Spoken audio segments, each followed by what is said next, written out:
하나님의 말씀은 창세기 38장 1절부터 11절까지입니다. 창세기 38장 1절부터 11절까지입니다.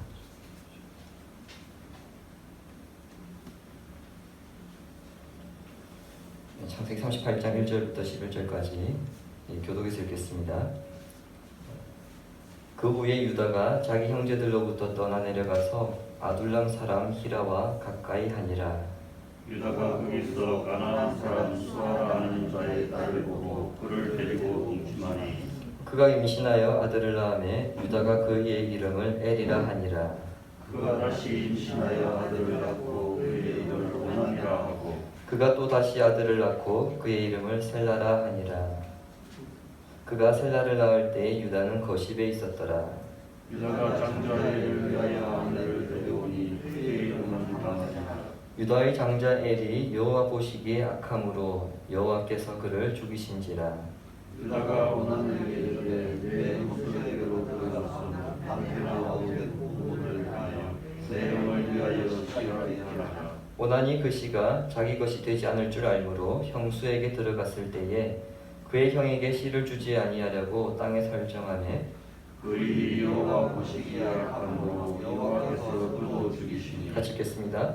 유다가 그의 며느리 다말에게 이르되 수절하고 내 아버지 집에 있어 내 아들 셀라가 장성하기를 기다리라 하니 셀라도 그 형들과 같이 죽을까 염려함이라.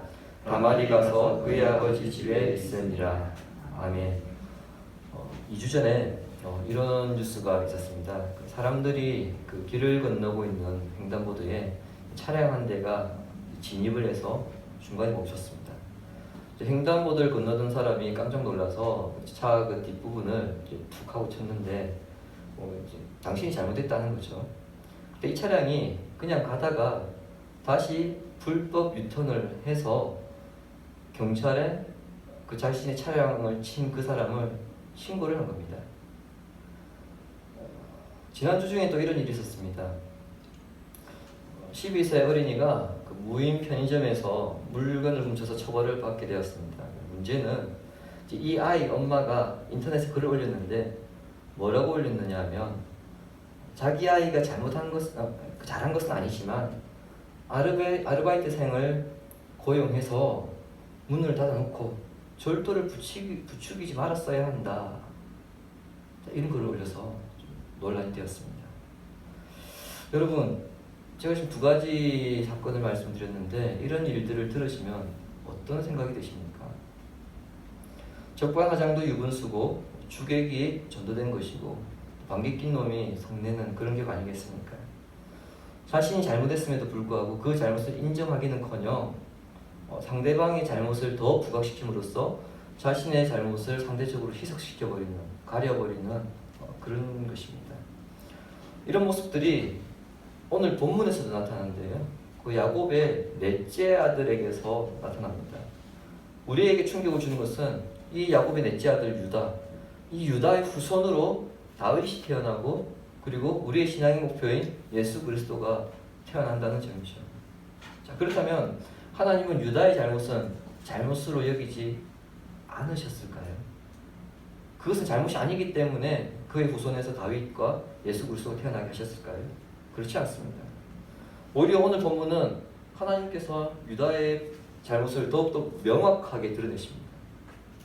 제가 37장을 설계하면서 성경의 모든 이야기의 주인공이 하나님이지만 특히 37장부터 50장까지는 보이지 않는 하나님이 이 이야기의 주인공이라고 제가 말씀을 드렸었습니다. 본문도 마찬가지입니다. 본문이 기록된 38장은 유다 집안에 닥친 참담하고 당황스럽고 절망적인 이야기들이 기록되어 있는데 사실 그 중심에 유다가 서 있습니다. 그렇다고 유다가 주인공이냐? 그렇지는 않습니다. 38장은 주로 유다에 대한 이야기인데요. 왜 하나님께서 이 유다의 이야기를 부각시키는가? 그 답을 찾는 것이 38장의 핵심입니다. 본문이 기록된 38장은 한 가지 의문을 주고 있는데요. 그것은 38장의 위치입니다. 37장 36절 보시면은 요셉이 애굽의 왕 바로의 친위대장 보디발의 집에 팔렸다 이야기가 이렇게 끝이 납니다. 그런데 39장 1절을 보시면은 요셉이 보디발 집에 팔렸다는 이 이야기로 시작합니다. 자, 그러니까 37장과 39장이 자연스럽게 연결되는 거죠. 거기에 38장이 끼어 있습니다.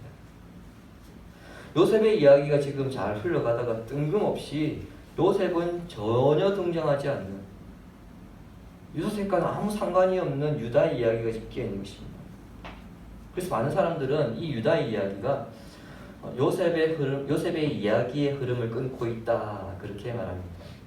자, 그렇게 본다면, 정말 그렇게 본다면 창세기를 기록한 사람의 치명적인 실수입니다. 이야기를 흘러가다 중간에 끊어먹었으니까요. 정말 실수로 기록되었을까요? 그렇지 않습니다. 유다와 그의 며느리 다말의 이야기가 요셉 이야기 가운데 끼어 있는 것은 이것 또한 하나님의 그 섭리를 설명하기 위해서입니다. 37장에서 우리는 요셉이 두 가지 꿈을 꾼 것을 보았습니다. 꿈은 두 가지인데 결론은 하나였죠. 근데 그 꿈이 보여준 주제가 뭐냐면요, 누가 형제들을 다스릴 것인가, 이게 그 꿈의 주제입니다. 누가 형제들을 다스릴 것인가. 자, 그러므로 37장 이후부터는 누가 형제들을 다스릴 것인가 이 주제를 의해서 이야기가 전개된다는 것을 우리가 생각해야 됩니다. 자, 우리는 답을 알고 있습니다. 누가 형제들을 다스리고 있죠? 요셉입니다. 요셉이 형제들을 다스린다. 우리는 이 이야기의 결말을 알고 있는데, 하지만 37장 꿈 이야기 바로 다음에 등장하는 것은 요셉이 아니고 유다입니다. 자, 그렇다면 하나님께서 유다를 통해 형제들을 다스리게 하실 것인가, 그런 생각도 들죠. 실제 야곱의 12아들 가운데서요, 육적인 장자권은 루벤이 아니라 요셉에 의해 넘어가지만은 영적인 장자권은 유다에게로 넘어갑니다. 따라서 본문은 유다가 영적인 형제가 되어서 그의 형제들을 다스릴 것이다, 그것을 의미합니다. 암시합니다. 그 문제는 유다가 영적인 장자권을 가질 만한 그런 자격이나 조건을 갖추었느냐, 도대체 그의 조건이 무엇이냐, 이만하니까 이 사람은 자격이 되지 않았느냐, 그것을 본문에서 드러난 것이 아니고요, 오히려 그의 결정, 그의 인생에 있어서 가장 부끄러운 치부를 드러내는 것에 본문은 초점을 맞추고 있습니다. 이것은 인간은 결코 이해할 수 없는 하나님의 선택, 그리고 하나님의 무조건적인 은혜가 강조되는 것이기 때문에 하나님이 이 이야기의 주인공이라는 겁니다.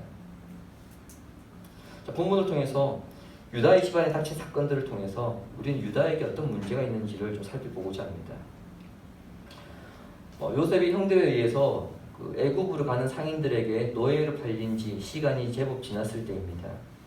1절에 보시는 것처럼 유다가 어느 날 그 아버지와 형제들을 떠나서 아들람으로 가서 히라라는 사람과 친구가 되었습니다. 자, 이것은 유다가 친구 집에 놀러 갔다 그런 의미가 아니고요, 그곳에 아예 이주를 했다 그런 의미입니다. 아둘람은 우리에게 익숙한 곳이죠. 훗날 다윗이 사울에게 쫓겨다닐 때에 다윗의 가족들과 그리고 친척들 그리고 사회적인 약자들이 몰려와서 하나의 큰 공동체를 형성했던 곳이 바로 이 아둘람입니다. 유다 당시에는, 오늘 이 본문 당시에는 가나안 사람들이 살고 있었던 것입니다. 더군다나 2절에는 그곳에서 가나안 여인을 아내로 맞이하는 일이 벌어집니다. 자, 여러분, 유다가 아둘람에 가서 가나안 여인을 아내로 맞이한 것, 여기에 대해서 여러분 어떻게 생각하실지 모르겠지만은 사실 심각한 상황이 지금 발생한 것입니다. 우리가 이 집안의 과거 역사를 알고 있습니다. 야곱의 할아버지, 즉 유다의 증조 할아버지인 아브라함은 자신의 아들 이삭의 며느리를 구하기 위해서 그의 종 엘리에셀을 어디까지 보냈습니까? 밧단 아람까지 보냈습니다. 이삭 역시 야곱을 밧단 아람으로 보낼 때에 뭐라고 당부했습니까? 거기서 너의 아내를 구해라. 그것을 강조했습니다. 무슨 얘기입니까? 이 가나안 사람들은 멸망당할 사람들이기 때문에 이들 가운데서 아내를 구해서는 안 된다는 거죠. 이것은 훗날 출애굽한 이스라엘이 가나안 땅 들어가서도 그들에게 동일하게 적용되는 명령입니다. 신명기 7장 2절과 3절입니다. 주부에 있습니다. 보십시오. 내 하나님 여호와께서 그들을 내게 넘겨 내게 치게 하시리니 그때 너는 그들을 진멸할 것이라.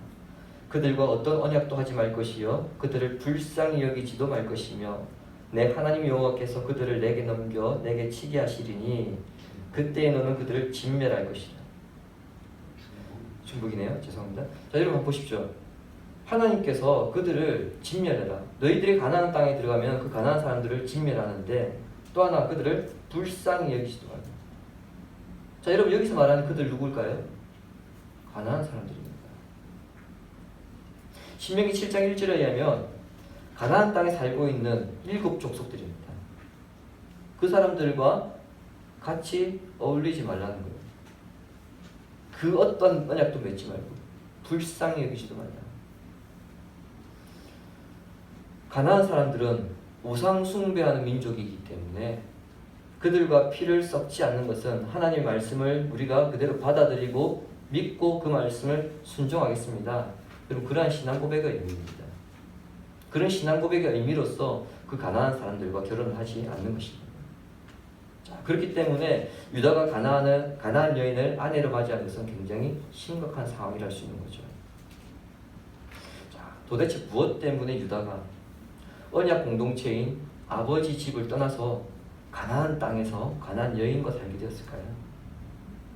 혹자는 유다가 요셉을 노예로 팔자고 제안했기 때문에 그에 대한 죄책감, 그리고 요셉이 죽었다는 소식을 듣고 통곡하며 여러 날 눈물을 멈추지 않는 그 아버지 야곱의 모습을 보면서 드는 괴로움, 이러한 감정들 때문에 유다가 집을 떠났다 이렇게 말하기도 합니다.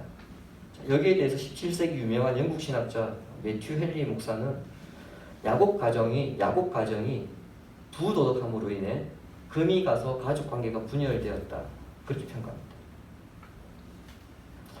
야곱의 아들들이 가면 갈수록 통제되지 않는 지경에 이르다 보니까 유다가 그 형제들에게서 회의와 환멸을 얻겠다는 거예요.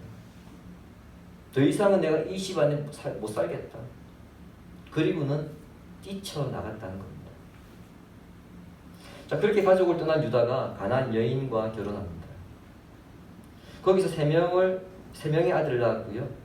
큰아들 이름이 엘인데 이 엘을 다말이라고 하는 여인과 결혼을 시켰습니다. 자, 그런데 유다의 집안에 정말 심각한 상황들이 발생하기 시작합니다. 7절 보십시오.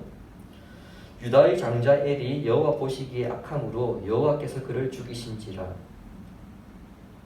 유다의 큰아들 엘이 하나님의 징계를 받아 죽은 것입니다. 여러분 성경에 하나님께서 누구를 죽이셨다 이 표현이 처음 등장하는 것이 이 부분입니다. 그러니까 얼마나 유다의 장자 엘이 얼마나 악했는지를 우리가 짐작할 수가 있죠. 또한 이 사람이 어떤 죄를 지었는지 알 수 없지만 하나님께서 죽이실 만큼 정말 악한 사람이었다. 그렇게 보시면 될 겁니다. 최근에 우리 사회에 지금 경악을 금치 못하는 그런 사건 사고들이 터지는데 그 소식을 들을 때마다 사람들이 한결같이 하는 얘기가 있죠. 저런 놈은 죽여야 된다.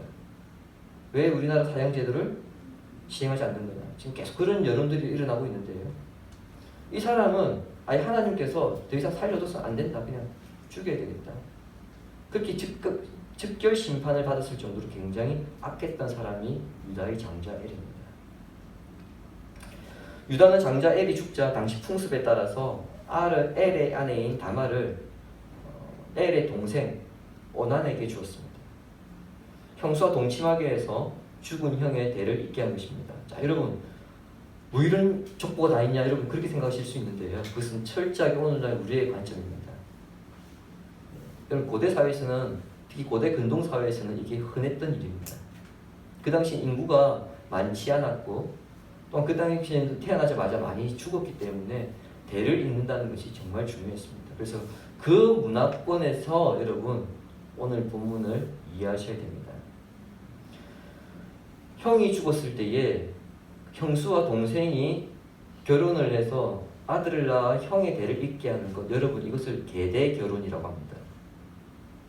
계대 결혼은 제가 앞서 말씀드렸던 것처럼 근동 문화권, 즉 지금 팔레스틴 지역과 그리고 중동 지역, 그 지역에서 고대 사회에서는 흔히 있었던 일입니다. 여러분 혹시 히타이트라고 하는 나라를 아실 겁니다. 철기로 유명한 나라였죠. 히타이트 법에도 이 계대 결혼이 기록되어 있고요. 그래서 이 제도를 모세 시대에 이르러서 율법에서 성문화시켰습니다. 자, 신명기 25장 5절과 6절입니다. 같이 읽겠습니다. 형제들이 함께 사는데 그 중 하나가 죽고 아들이 없거든 그 죽은 자의 아내는 나가서 타인에게 시집가지 말 것이요 그의 남편의 형제가 그에게로 들어가서 그를 맞이하여 아내를 삼아 그의 남편의 형제된 의무를 그에게 다 행할 것이요 그 여인이 낳은 첫 아들이 그 죽은 형제의 이름을 잊게 하여 그 이름이 이스라엘 중에서 끊어지지 않게 할 것이니. 계대 결혼은요, 형제가 아들을 남기지 못하고 죽었을 경우 남은 형제나 친척들이 그 죽은 형제의 대를 잇게 하는 그런 제도입니다. 여러분 이 제도의 목적은 조금 전 우리가 함께 읽었는데요, 그 말씀에 의하면 세 가지입니다. 계대 결혼의 목적은 세 가지입니다. 첫 번째, 자식 없이 죽은 그 형제의 가문을 일으켜 세우고 그의 가족과 이름을 기억하며 보존하게 하는 게 첫 번째 목적입니다. 두 번째는 이스라엘 여인이 이방 남자와 결혼하는 것을 방지하기 위함입니다. 피가 섞이는 것을 철저하게 방지하기 위함이죠. 세 번째는요, 마지막 홀로 남아서 의지할 데 없는 남편을 잃은 아내를 제도적으로 보살펴주기 위한 제도입니다. 사실 여러분 남편이 죽었을 경우에 고대 사회에서 아내가 살 길이 정말 막막했습니다. 경제 활동을 할 수 있는 것이 아니었기 때문에. 그래서 그 아내를 제도적으로 보살펴주는 역할 중에 하나가 계대 결혼입니다. 율법에서는요, 계대 결혼이 분명 형제 간의 그 의무인데 당사자가 원하지 않으면 또 거부할 수도 있었습니다. 룻기서에 잘 나타나 있죠. 그 증표를 어떻게 합니까? 난 이 계대 결혼을 원하지 않는다 하면은 신을 벗어서 주는 겁니다. 거부할 수는 있지만 계대 결혼을 거부했다가는 엄청난 비난과 수치를 당해야 됩니다. 너는 당연히 가족 간에 지켜야 될 의무를 이행하지 않았다. 그런 비난에 직면하게 되는 거죠. 이 제도에 따라서 오난이 형수와 동침하게 되었고요. 근데 형의 대를 잊지 못하게 하기 위해서 9절에 기록된 것처럼 체외 사정을 합니다. 여러분 영어에서 우리가 자유행위를 마스터베이션 또는 오나니즘이라 하거든요. 그 오나니즘이 바로 이 오난에서 유래된 단어입니다. 오난이 다말을 통해서 형의 대를 잇는 것에 동의하지 않았던데 이유가 있습니다. 제가 예전에 여러분 기억나실지 모르겠는데요, 야곱과 에서의 관계에 대해서 설명할 때에 장자가 가지고 있는 권리에 대해서 제가 말씀을 드린 적이 있습니다. 그럼 장자권의 핵심은 뭐냐면은 결국은 재산이거든요. 장자가 다른 형제들보다 두 사람의 몫을 갖는다. 이게 여러분 장자권의 핵심입니다. 즉, 그 아들이 4명 있으면은 4분의 1을 가져가는 게 아니고요, 장자는 무조건 두 사람의 몫을 가집니다. 그래서 아들이 4개 있으면은 5분의 1을 장자가 가져가고 5분의 3을 남은 세 형제가 가져가는 거예요. 그게 여러분 장자권입니다. 자, 거기에 비춰볼 때에 이 가정에 원래 3형제가 있었습니다. 자, 그렇다면은 예, 오난은 얼마를 가져가게 되어 있습니까?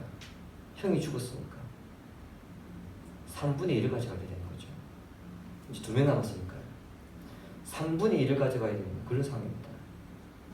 하지만 다말을 통해서 아들이 태어나 엘의 후손이 태어나면 어떻게 되겠습니까? 그때는 예, 2분의 1을 가져가 3분의 1을 가져가는 게 아니고요. 3분의 1을 가져가는 게 아니고 2분의 1을 가져가게 되어 있습니다. 그러니까 유산이 확 줄어버리는 거예요. 자, 여러분 이제 오난이 계대 결혼을 하지 않으려는 이유가 보이십니까? 이게 바로 재산 문제 때문입니다. 오난의 이러한 행위가 하나님 보시기에 악했기 때문에 하나님께서 이 일로 인해서 오난을 죽이신 겁니다. 앞서 언급하였듯이 수치를 당하더라도 이 결혼을 피할 수 있었습니다. 여러분 그것은 오난의 선택입니다. 안 하면 됩니다. 하지만 계대 결혼을 했다면 그때부터는 그 의무를 여러분 피해서는 안 됩니다. 완성해야 합니다. 그 결혼에 따른 책임을 다했어야 했는데 오난은 이것을 지키지 않았기 때문에 하나님의 심판을 받은 것입니다.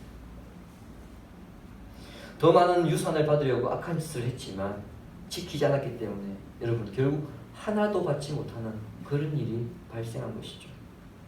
성도 여러분, 우리는 지금 요셉의 이야기를 통해서 계속해서 하나님의 섭리를 배워보고 있는 중에 있습니다. 그런데 여기에도 어김없이 하나님의 섭리는 등장합니다. 만일 하나님께서 직접 개입하지 않으셨다면 오난은요 자기 계획대로 3분의 2의 유산을 가져갔을 것입니다. 그러나 하나님은 결코 죄인들의 길을 인정하지 않으실 뿐더러 그들의 부당한 성공을 허락하지 않으시며 경우에 따라서는 그들을 죽이시더라도 그들의 길을 막으시는 분이십니다. 그래서 시편 기자 우리가 잘 알죠. 무릇 의인의 길은 여호와께서 인정하시나 악인의 길은 망하리로다. 악인의 길은 하나님께서 철저하게 막으시고 망하게 하신다는 겁니다. 오난은 형의 죽음을 통해서 하나님께서 그의 인생에 개입하셨다는 것을 깨달아야 했습니다. 얼마나 형이 악했으면 하나님께서 저렇게 사람을 죽이셨을까?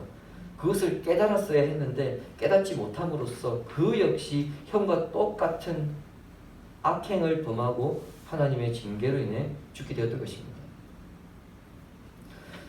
유다의 둘째 아들 오난까지 죽었습니다.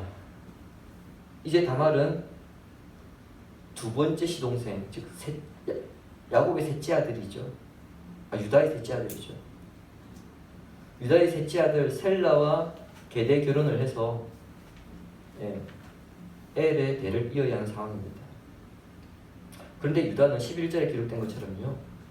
막내 아들 셀라마저 죽을까봐 겁이 나서 아직 얘가 어리니까 결혼을 시키지 못한다.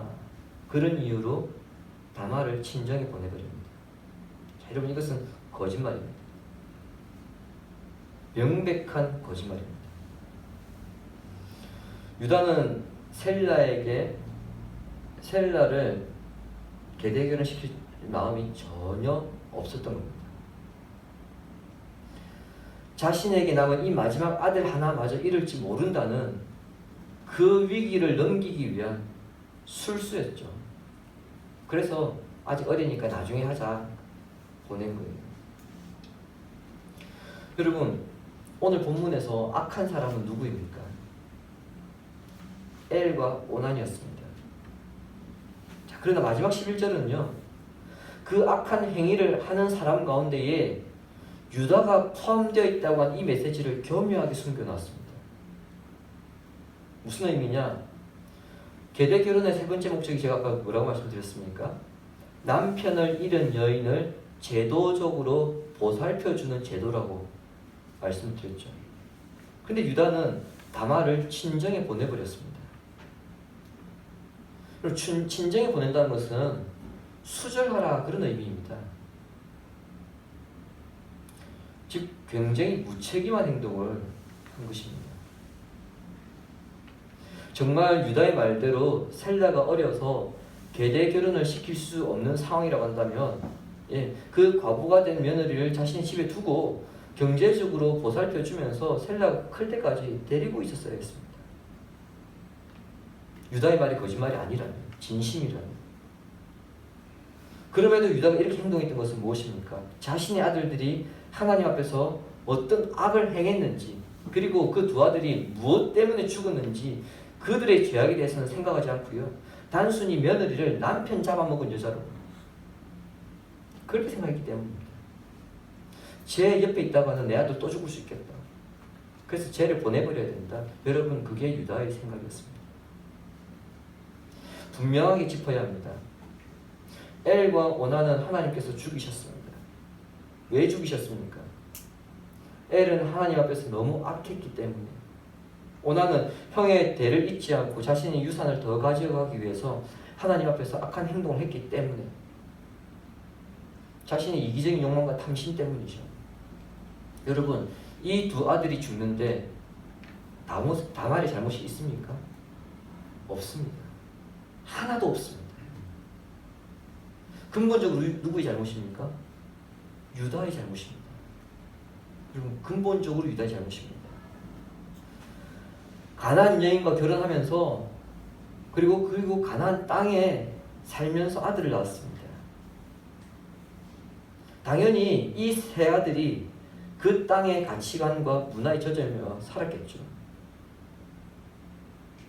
자녀들이 엄마와 아빠의 신앙 중에서 누구의 신앙을 더 닮은 자십니까? 엄마입니다. 아빠의 신앙을 닮는 것 같은데 자녀들은 엄마의 신앙을 닮아갑니다. 디모데후서 1.5절 같이 읽겠습니다. 이는 내 속에 거짓이 없는 믿음이 있음을 생각함이라. 이 믿음은 먼저 내 외조모 로이스와 내 어머니 유리게 속에 있더니 내 속에도 있는 줄을 확신합니다. 아멘. 여러분, 바울이 영적인 아들로 여겼던 디모데의 아버지는 헬라인입니다. 그러므로 헬라 문화와 사상의 영향을 많이 받은 사람입니다.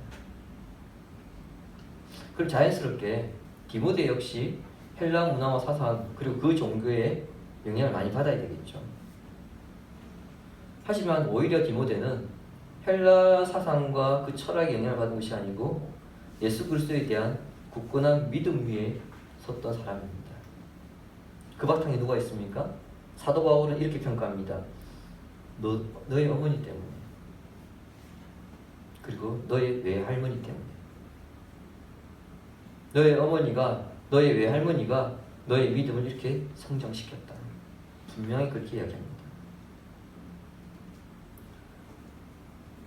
그러므로 여러분, 특별히 부부간 다 신앙이 잘 성장해야 되겠지만 특별히 어머니가 신앙이 잘 성장해야 됩니다. 그래서 한 가정에 우리는 이렇게 바랍니다. 남편이 신앙이 잘 서 있으면 좋겠다. 예, 참 좋죠. 그러나 그 이전에 아내가 먼저 신앙이 바로 서 있으면 남편과 자녀가 결국엔 같이 성장하게 되어 있습니다. 자, 여러분, 이제 유다의 아들들이 악했던 이유를 아실 것입니다. 유다의 아내, 가나안 여인의 영향 때문입니다만, 그런데 그 아내를 누가 선택했습니까? 네, 유다죠. 유다입니다.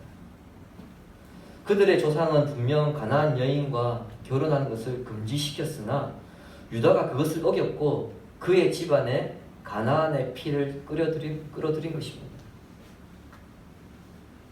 주님이 사랑하신 성도 여러분, 문제의 발단은 유다입니다. 근데 유다는 이 모든 일의 최종 책임을 누가 져야 한다고 지금 이야기하고 있습니까? 다말입니다.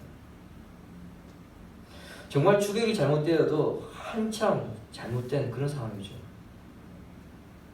그렇다면 우리가 다시 질문해야 합니다. 어쩌다가 유다가 이런 불행한 일들을 연속해서 겪고 있는 것일까요? 그가 문제의 본질을 회피하였기 때문입니다. 언약 공동체인 그 야곱의 집을 뛰쳐나오기 전에 그 모습이 우리 모두의 모습이다. 우리가 정말 통제할 수 없는 지경에 이르렀구나.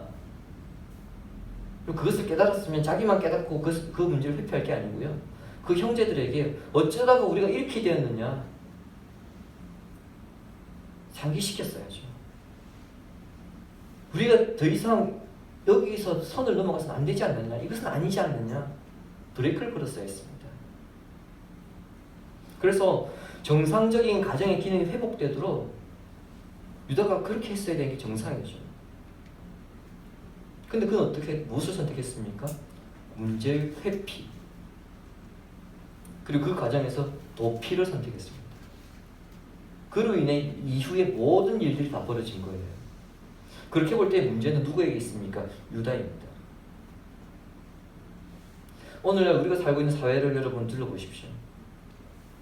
그리고 교회와 가정을 한번 생각해 보십시오. 여기저기서 문제가 정말 팡팡 터지고 있습니다. 그런데 그 누구도 이 문제가 우리의 죄 때문이며 나의 죄 때문이며 나의 실수 때문이다 이렇게 말하지 않습니다. 심지어 자신의 믿음이 연약한 것 또한 그걸 자신의 탓으로 돌리지 않습니다.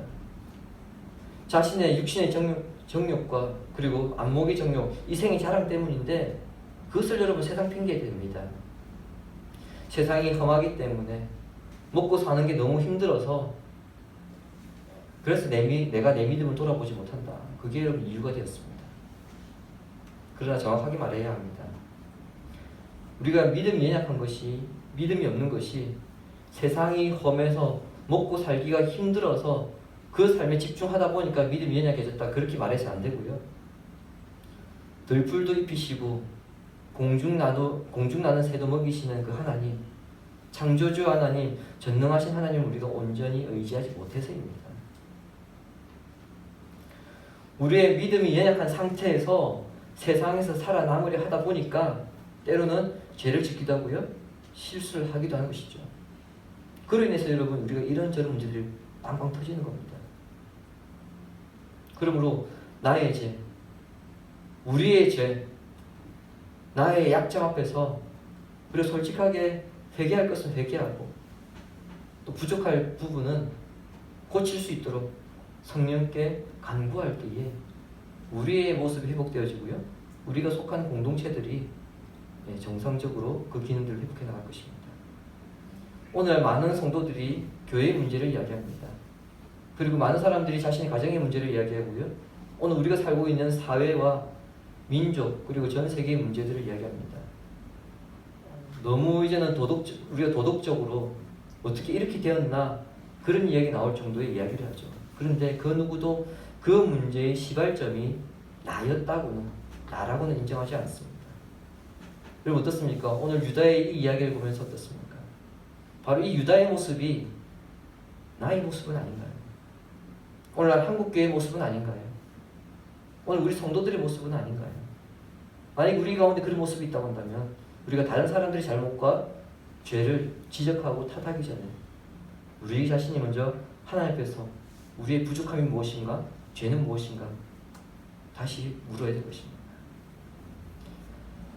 늘 주님과 동행하면서 성령께서 주시는 그 말씀에 민감하여서 우리 자신을 돌아보고 더욱더 온전하게 회복되어져 감으로 말미암아 여러분들의 가정과 개인의 삶 그리고 나아가서 여러분들이 속해 있는 사회적 공동체를 회복시키는 복된 성도가 되시기를 예수님의 이름으로 축원합니다. 우리 시간에 말씀